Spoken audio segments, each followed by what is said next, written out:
함께 읽으실 말씀 베드로전서 4장 12절부터 13절까지의 말씀을 통해서 불시험이 온다 해도 라고 하는 제목으로 하나님의 말씀의 은혜를 나누기를 원합니다. 이 세상을 사랑하는 사람들 중에는요, 고난이나 시험을 좋아할 사람 하나도 없을 것입니다.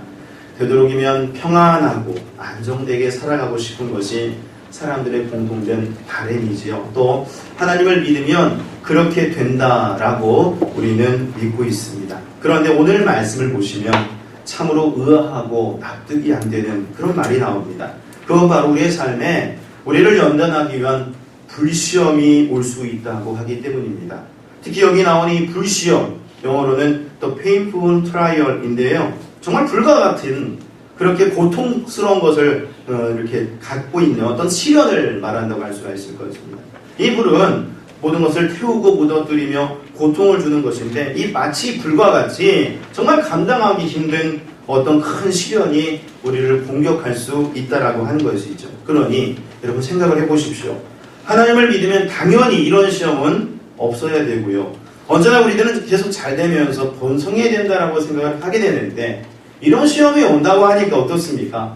좀 납득이 안 되고 좀 힘들게 되는 게 사실인 것 같습니다. 또 말씀을 보시면 사랑하는 자들아 너희를 연단하려고 오는 불시험을 이상한 일 당하는 것까지 이상히 여기지 말라 말씀하는데요. 여기서 이 사랑하는 자들이라고 말씀하고 있고 또 너희라고 말하는 것을 보게 되면 결국 이 말 속에서 우리는요, 결국 어느 누구에게든지 이 불시험이 올 수 있다라고 하는 것을 우리가 느껴지게 됩니다. 한 사람도 예외 없이 시험을 당할 수가 있다는 거죠. 특히 예수님을 믿는 사람들에게서도 이 불시험은 올 수 있다는 겁니다. 사실 우리는 종종 이런 생각을 많이 가집니다. 그건 바로 이런 불시험은 죄가 많은 사람이나 뭔가 문제가 있는 사람이나 나타나게 되는 그런 일이지 않겠는가. 또 이 불시험은 예수님을 안 믿는 사람에게나 나타나야 되는 것이지 않겠는가. 그래야만 공평한 것이고 또 그렇게 되어야만 공의로우신 하나님이 살아계신 증거다, 이렇게 생각을 자주 하지요. 하지만 지금 어떻습니까? 사도 베드로가 지금 이 편지를 받고 있는 사랑하는 사람들, 곧 믿음의 사람들에게 말하고 있는 것은 불시험이 오히려 그들에게 올 수 있다라고 말하고 있습니다. 예수님을 믿는 사람들에게도 불시험은 올 수 있다는 거죠. 그리고 그것을 전혀 이상하게 여기지 말라는 거예요. 오히려 당연하게 생각하고 대비하라는 것입니다. 만약 불시험이 없다고 생각하고 있다가 갑자기 불시험이 생기게 되면 어떻습니까? 더 큰 좌절과 실망이 생기게 될 텐데, 말씀은요, 아예 불시험이 있다라는 것을 알고 살아가라라고 말씀하고 있습니다. 그게 우리의 삶이라는 거예요. 그럼 여러분, 왜 이런 불시험이 자꾸 생기는 것이겠습니까? 왜 이런 불과 같은 시련이 우리에게 밀려오는 것일까요? 그건 바로 우리가 사는 이 세상 어떻습니까? 죄악으로 물들어져 있고 악한 영들이 역사하고 있기 때문에 그런 것입니다. 아담과 하와가 타락한 이후로 죄가 이 세상에 들어왔을 때 이 죄는 끊임없이 역사하며 이 불시험을 조장합니다. 그래서 옛날부터 지금까지 이 죄악된 세상 속에서는요, 언제든 이 불시험은 우리에게 밀려올 수가 있는 겁니다. 또 그렇기에 저그러운 욥에게도 불시험이 밀려왔듯이 우리에게도 밀려올 수가 있는 거죠. 예수 그리스도를 믿기에 불시험이 피해가는 것이 아니라 오히려 더 올 수도 있는 것입니다. 그럼 이 말을 듣고 있느라니 어떻습니까? 솔직히 이 말을 듣고 있느라니 힘이 빠집니다.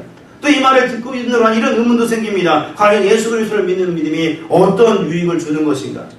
왜냐하면 똑같이 불시험을 당한다고 하고 있잖아요. 어차피 똑같이 그래서 시험을 받는 것이라고 한다면 이 믿음을 갖는다는 것이 무슨 차이가 있느냐라고 하는 이러한 생각을 하게 할 수밖에 없다라고 하는 거죠. 그런데요, 여러분 말씀을 한번 보십시오. 오늘 말씀을 보니까 분명 우리에게 한 가지 이 믿음의 사람들이 가지는 그 유익에 대해서 언급을 하고 있는 것을 보게 됩니다. 우리 믿는 사람들이 얻을 수 있는 분명한 유익, 세상 사람들 속에서는 찾아볼 수 없는, 발견할 수 없는 한 가지 중요한 차이점이 있다는 것을 우리에게 말씀해 준 것을 알게 되는데, 그것이 바로 오늘 본문의 13절 말씀에 나와 있는 것이죠. 자, 우리 13절 말씀 우리 큰 소리로 한번 읽어보시도록 하겠습니다. 시작! 오히려 너희가 그리스도의 고난에 참여하는 것으로 즐거워하라. 이는 그의 영광을 나타내실 때 너희로 즐거워하고 기뻐하게 하려 함이라. 아멘. 여러분 말씀을 보십시오. 참으로 놀라운 말씀이 증거되는데요. 그건 바로 불시험을 당하는 것을 마치 그리스도의 고난에 참여하는 것으로 여기라고 말씀하고 있습니다. 사실 여러분 생각해 보세요. 예수님의 십자가 고난, 예수님이 죄가 많으셔서 고난을 받으실 만하게 잘못이 많으셔서 그 고난을 받으셨습니까? 아니지요. 오히려 예수님은 가장 온전하시고 가장 완전하신 분이셨습니다. 그런데도 우리 예수님은 십자가 고난을 당하셨죠. 오직 우리의 죄를 사하시기 위해서 죽으셨습니다. 이처럼 예수님은 우리를 위해서 불과 같은 시험을 당하신 것입니다. 그러면 우리 예수님 이렇게 큰 불과 같은 시험을 당하셨는데 그것으로 끝나셨습니까? 죽으신 것으로 끝나셨습니까? 아니죠. 우리가 알다시피 우리 예수님은 다시 살아나셨습니다. 죽음을 이기시고 부활하셨습니다. 그래서 영원한 생명에 대한 소망과 기쁨을 우리에게 주셨죠. 따라서 이 과정을 보면서 우리들은 놀라운 소망을 갖게 되는 건데 그건 바로 하물며 예수님도 불시험을 당하셨지만 결국 이기셨는데요. 그렇다면 그 주님을 믿고 바라볼 때 우리들은 어떻게 되겠는가? 예수님 안에서 우리들도 불시험을 이겨나갈 수가 있다는 것이죠. 주님의 도우심과 은혜 속에서 결국 그와 같은 시험들을 이기고 즐거움과 기쁨을 누리게 된다는 것입니다. 주님이 또 그렇게 인도해 가신다고 하는 거죠. 이것이 바로 믿는 자들의 다른 점, 은혜라는 거예요. 사실 살아가면서요, 불현듯 찾아오는 이 불시험, 우리가 참 어떻게 할 수도 없고요, 사실 막을 수도 없는 겁니다. 그러나 예수 그리스도 안에 거하면 결국 이겨나가는 즐거움과 기쁨을 누리게 된다라고 말씀을 증거해주고 있어요. 정말 그렇습니다, 여러분. 우리에게 불시험이 찾아오는데요. 사실 얼마나 다양하고 복잡하고 크게 다가오는지 몰라요. 그리고 얼마나 갑자기 발생하는지 모릅니다. 우리들 중에도 보십시오. 어떤 분은 갑자기 예상치 않은 질병 때문에 지금 큰 불시험을 당하신 분들이 있어요. 또 어떤 분은 자녀와 가족의 문제로 불시험을 당하는 분들도 있고요. 또 어떤 분은 사람들과의 관계 문제로 불시험을 당하는 분들도 있습니다. 또 이 나라와 이 삶의 모습들을 보십시오. 지금 연방 대법원에서 동성결혼 합법화해가지고요, 이제는 완전히 법적으로 이 동성애와 이 동성결혼이 보장을 받게 되었는데 생각해보면 얼마나 더 타락해져 갈까라고 하는 것들을 생각하게 되죠. 이건 어찌 보면 우리 모든 사람들에게 있어서 큰 불시험이라고 말할 수가 있을 겁니다. 이처럼 우리들에게는요, 이 불시험이 끊임없이 발생하고 끊임없이 생겨나고 있습니다. 그렇지만 어떻습니까? 우리가 예수님을 바라볼 때, 예수를 믿는 믿음 안에 거할 때 결국 이겨나가게 된다는 거예요.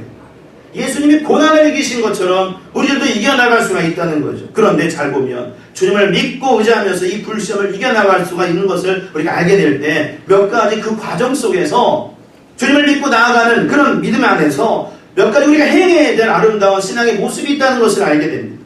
그래서 이 시간 계속 살펴보면서 은혜와 도전을 함께 나누기를 원하는데요. 자, 우리가 이 불시험을 우리가 이겨나가기 위해서 행해야 될 것이 무엇이 있을까요? 우리는 그것을 이 베드로전서 말씀 안에서 다른 말씀 속에서 계속해서 발견해 갈 수가 있는데 베드로전서 5장 7절 9절 말씀을 보니까 거기에 세 가지의 중요한 우리가 행해야 될 모습들을 발견할 수가 있는 것 같습니다. 첫 번째 바로 뭐냐면 모든 염려는 다 주님께 맡겨야 된다는 것입니다. 자, 우리 옆에 있는 분 손잡아 주시면서 이렇게 말씀 다시 나누실게요. 모든 염려는 주님께 맡기십시다. 시작. 모든 염려는 주님께 맡기십시다. 그렇습니다. 모든 염려는 다 주님께 맡겨야 됩니다. 자, 우리 말씀 한 구절 읽겠습니다. 베드로전서 5장 7절입니다. 같이 함께 읽어보시죠. 시작. 너희 염려를 다 주께 맡기라. 이는 그가 너희를 돌보시리라. 아멘.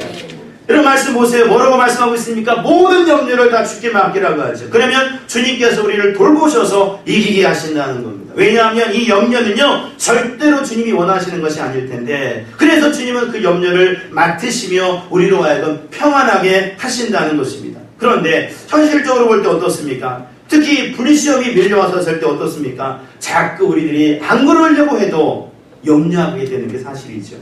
평상시에도 우리가 쉽게 염려하고 막 그러는데 이 불시험이 막 밀려왔을 때는 더 염려하게 되는 게 사실인 것 같아요. 이런 얘기가 있어요. 한 남편과 아내가 휴일을 맞아서 집에서 약 4.5마일 정도 떨어진 곳에 있는 친구의 집을 방문하기로 했답니다. 오래전부터 계획한 일이어서 이제 시간이 되고 휴일이 이제 되니까 가게 된 건데 아내가 즐거운 마음속에 조그만 보따리에다가 막 간식까지 준비해가지고 그렇게 즐겁게 재미있게 이제 그곳을 향해서 출발을 하게 되었대. 그런데 집을 나선 지 얼마 안 돼가지고 이 아내에게 염려가 밀려오는데 무슨 염려가 밀려오느냐면 그 가는 길에 오래되고 좀 불안전하게 보이는 다리 하나가 있었다는 거예요. 근데 그 다리를 생각하니까 염려가 되는데 혹시 무너지지 않을까? 이 염려가 밀려오는 거예요. 그래서 그 염려 속에서 남편한테 말을 하는데 여보, 그 다리 어떻게 건너지?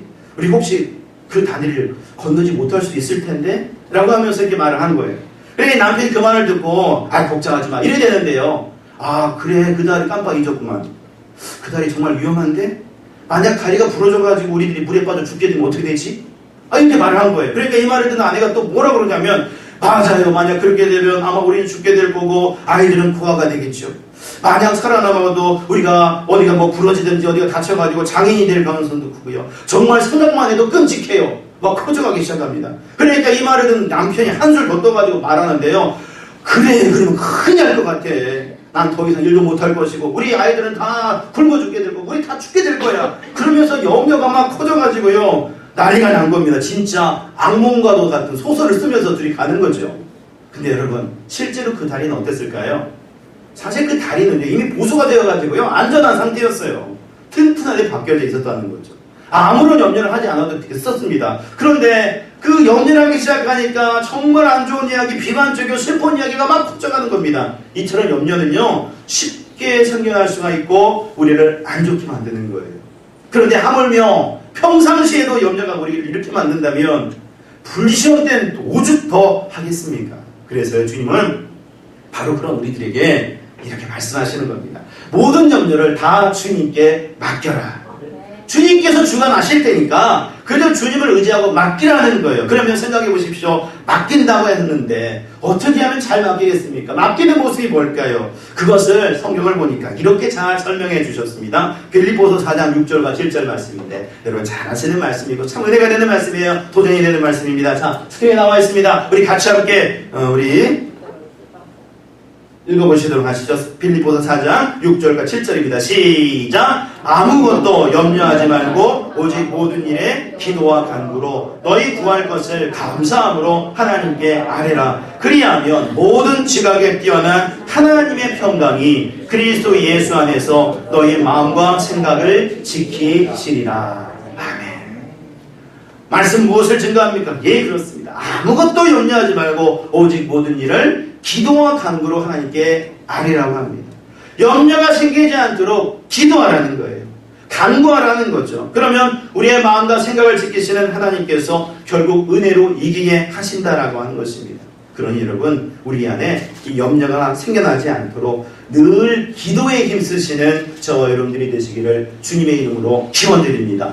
염려가 생기면 화를 무너지는 거예요. 그렇게 되면 안 됩니다. 따라서 우리는 그렇게 되어지지 않도록 계속 주님 앞에 간구하여 나가셨으면 좋겠습니다. 그래서 돌봐주시고 주님의 은혜를 더해주시는 그 주님 안에서 정말로 승리하는 삶을 살아갈 수 있는 저와 여러분들의 삶이 되어주시기를 예수님의 이름으로 축원드립니다. 두 번째로요. 우리가 이제 불시험을 당할 때 그것을 이겨나가게 될 텐데 우리가 행해 나가야 될 아름다운 신앙의 모습들이 있습니다. 그것은 바로 뭐냐면 근신하며 깨어있어야 된다는 것입니다. 자, 계속해서 베드로전서 5장 8절 말씀을 같이 함께 읽어봅니다. 시작! 근신하라 깨어라 너희 대적마귀가 우는 사자같이 두루다니며 삼킬 자를 찾나니. 아멘. 말씀 보니까 근신하라 그랬죠. 근신하라. 이것은 정신을 바짝 차리고 있으라는 그런 말이 되죠. 또 깨어라 그랬습니다. 잠들지 말고 깨어 있으라는 게 결국은 이 말씀들은 자신을 잘 관리하면서 어떤 일이 일어난다 해도 그것을 대처할 수 있게 잘 준비하고 있어라 라고 하는 말씀이 되는 겁니다. 그러면 여러분 왜 이런 말씀을 하시는 겁니까? 말씀에 나와 있잖아요. 너희 대적마귀가 우는 사자같이 두루다니며 삼킬 자를 찾는다고 그랬거든요. 마귀가 우는 사자같이 자꾸 호시탐탐 노린다는 겁니다. 그래서 잠시 방심하고 눈을 팔게 되면 한눈을 팔게 되면 이 마귀는요 어김없이 우리를 넘어뜨리려고 하는 거예요. 우리의 약점을 잘 아는 마귀는요 그것을 알고 공격한다는 거죠. 특히 불시험을 당할 때는 2중 3중으로 고통과 아픔 가운데 거하도록 우리를 공격한다는 것입니다. 그래서 넘어지지 않도록 항상 준비하고 있어야 된다는 거예요. 악한 마귀가 도저히 공격하지 못하도록 만들어가야 되는 거죠. 그것이 바로 근신하고 깨어 있어야 되는 그런 말입니다. 정말 마귀가 미워하는 사람, 마귀가 싫어하는 사람이 오히려 되어져야 된다는 거죠. 어떤 글을 보니까 이런 재미난 글이 나와 있더라고요.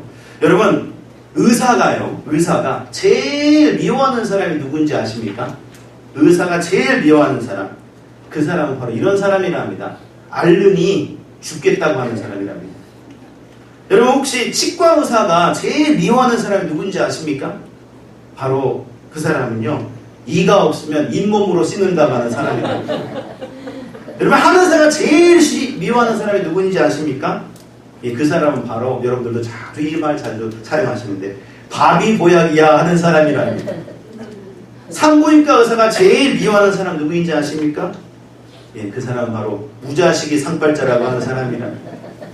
변호사가 제일 미워하는 사람 어떤 사람일까요? 예, 법대로 살겠다고 하는 사람이랍니다. 이렇게 미워하는 사람이 있을 수가 있어요. 그러면 마귀들이 가장 미워하는 사람이 누굴까요? 그 사람은 바로 근신해서 깨어있는 사람입니다. 늘 주님만을 바라보는 사람이라는 거죠. 여러분, 우리가 종종 우리 생선들을 많이 먹고 나는데 그 바닷고기 중에 생선 중에서 날치라는 그런 생선이 있죠. 이 날치가 재미난 특징을 가지는데 그 이름에 나와 있는 것처럼 수면 위를 벌쩍 뛰어 올라가지고 가슴과 배에 지느러미를 이렇게 펴서 공중을 이렇게 활주한다고 합니다. 이 날치가요. 그래서 어느 때는 단숨에 4.5km까지 날아간다고 그래요. 엄청난 거리를 날아가는 거죠. 그런데 중요한 것은 왜 이 날치가 이렇게 날아가게 되느냐라는 이유를 보니까 그 이유가 물론 기분이 좋을 때도 날아가기도 하지만 바로 이 물에 있는데 큰 고기가 자기를 잡아먹으려고 하잖아요. 그러면 그때 하늘로 뛰어 올라서 날아간다는 거예요. 적에게 공격당할 때 그런다라고 하는 거죠. 그러니 여기서 생각을 해보세요. 적에게 잡히려고 할 때 하늘로 뛰어오른다. 뭔가 느껴지는 것이 있죠. 그건 바로 우리들도 이처럼 적에게 잡히려고 하면 하늘로 뛰어 올라야 된다는 겁니다. 즉 이 말은 주님 바라보고 나아가야 된다는 거죠. 말씀에 나와 있듯이 근신하고 깨어있어서 주님을 바라보고 나아가야 된다는 겁니다. 그러면 어떤 마귀들의 악한 영들의 공격도 극복할 수가 있는 거죠. 어떤 불시험들도 결국 이겨나가게 되는 것입니다. 여러분, 이스라엘 민족이 출애굽해가지고 광야로 전쟁할 때 그들에게 얼마나 많은 큰 불시험들이 밀려왔습니까? 그런데 그때마다 사실 하나님은 모든 해결점을 잘 준비해 주셨고 다 해결하시려고 했었습니다. 그런데 그 불시험들 앞에서 이스라엘 사람들은요, 근신하고 깨어있지를 못했습니다. 오히려 마귀들의 공격에 무차별적으로 노출됐죠.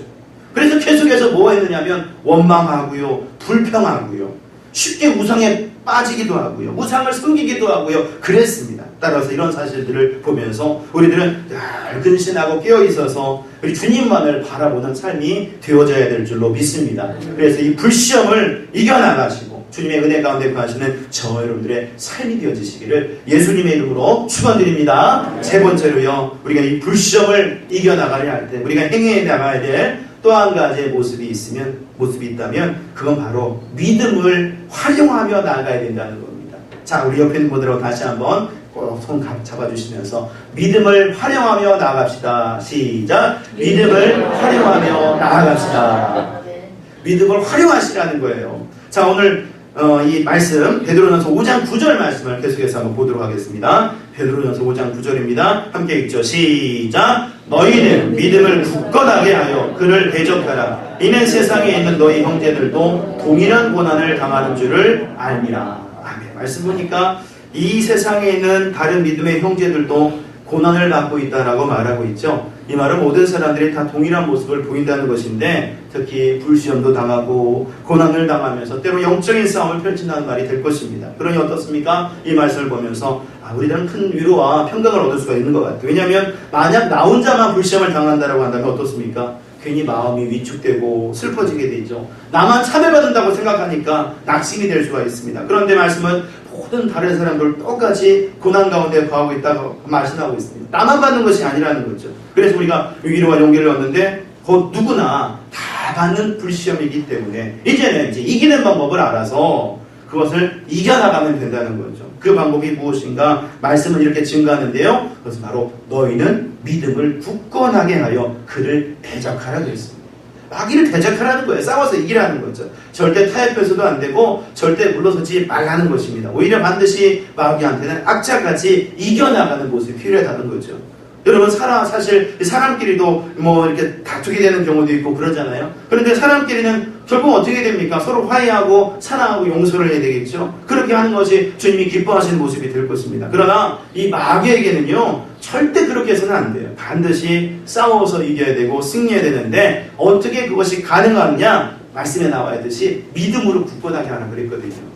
그렇게 믿음으로 굳건하게 서야 됩니다. 주님을 믿는 믿음이 흔들리지 말아야 되는 거죠. 그리고 그 믿음 안에서 그 믿음으로 온전하게 선포하며 활용하며 그렇게 나아가야 된다는 거예요. 한 번은 마귀가요, 루트에게 다가와서 이렇게 공격을 하더래요. 루트야, 너는 큰 죄인이다.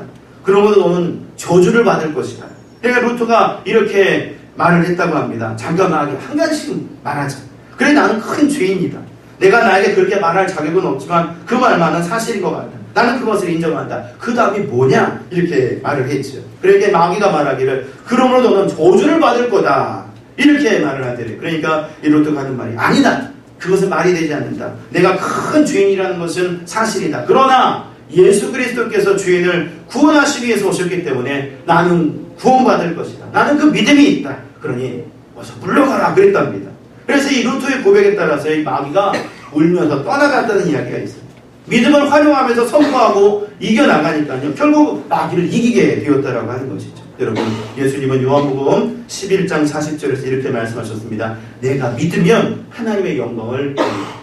믿으면 하나님의 영광을 본다 그랬어요. 우리가 믿으면 하나님의 영광을 보게 된다고 그랬습니다. 언제나 믿음 가운데 있으면 하나님이 일하시는 것을 체험하게 된다고 말씀하고 있습니다. 우리에게 다가오는 불시험도 이겨나갈 수 있다고 하신 것이죠. 따라서 이 사실을 기억한다면 언제나 주님을 믿는 믿음을 온전히 소유하시는 저와 여러분들이 되시기를 주님의 이름으로 기원드립니다. 그리고 그 믿음을 항상 활용해가는 저와 여러분들이 되셨으면 좋겠어요. 이 말씀을 이렇게 준비하다 보니까 옛날 생각이 하나 났습니다. 그건 바로 뭐냐면, 지금은 이제 집에 있는 컴퓨터에 대한 얘기인데요. 컴퓨터 잘 완전하게 활용하는 것은 아니지만 그래도 많이 사용을 합니다. 근데 잘 쓰고 있어요. 근데 이 컴퓨터 이렇게 생각하다 보니까 갑자기 다가오는 씁쓸한 기억이 하나 있는데, 그게 바로 뭐였냐면요, 옛날에 제 여동생이 이제 직장 생활을 하다가 시집을 가게 돼서 결혼을 하게 돼가지고 쓰던 컴퓨터를 집에 갖다 놨어요. 근데 제가 그때 군대 제대해가지고 집에 있는 상황이었거든요. 그러다 보니까 갖다 놓으니까 어때요? 잘 쓰게 되는 거 아니겠습니까? 오빠 쓰라고 이제 갖다 놓은 거니까. 근데 그때 마침 어떤 때였냐면 윈도우가 나올 때였어요. 편하게 컴퓨터를 쓸 수 있는 그런 때였거든요. 근데 괜히요, 고장 날까봐, 괜히 누르면 또 이거 이상하게 될까봐 안 썼습니다. 잘 안 썼어요. 근데 그러다 보니까 이미 또 좋은 것들은 막 나오더라고요. 안 쓰다 보니까 나중에 이제 고물이 돼가지고 그냥 버리게 되더라고요. 쓰지도 못하고요. 그 모습이 가만히 생각이 났습니다. 믿음, 우리가 있습니다. 주님을 믿는다고 그럽니다. 그런데 잘 생각해보면 그 믿음 안에서 우리가 그것을 잘 활용하고 있는가라는 걸 생각해 볼 때, 그 믿음으로 나아가고 있는가라고 생각해 볼 때 그러지 못하는 경우도 참 많은 것 같다는 생각이 듭니다. 그래서 여러분, 주님을 믿는 온전한 믿음, 그건 정말 큰 힘과 능력이 있다는 것을 여러분 아시고, 하나님의 역사를 맛보게 한다는 것을 여러분 아시고, 그 믿음 안에서 그 믿음으로 전적으로 전진해 갈 수 있는 우리 모두가 되시기를 바랍니다. 믿음을 활용해 가시는 우리 모두가 되셨으면 좋겠어요. 그래서 어떠한 불시험이 온다 할지라도 믿음 안에서 주님께서 이기게 하실 줄로 믿습니다. 주님께서 극복하게 하실 줄로 믿습니다. 이런 어려움들도 이기게 하실 줄로 믿습니다. 그렇게 함께 고백하며 나가고 믿으며 나가는 우리 모두가 되었으면 좋겠습니다. 그래서 그 믿음의 능력 가운데 늘 승리하시고 주님의 은혜를 누려가시는 저와 여러분들의 삶이 되어지시기를 예수님의 이름으로 축원드립니다. 기도하겠습니다.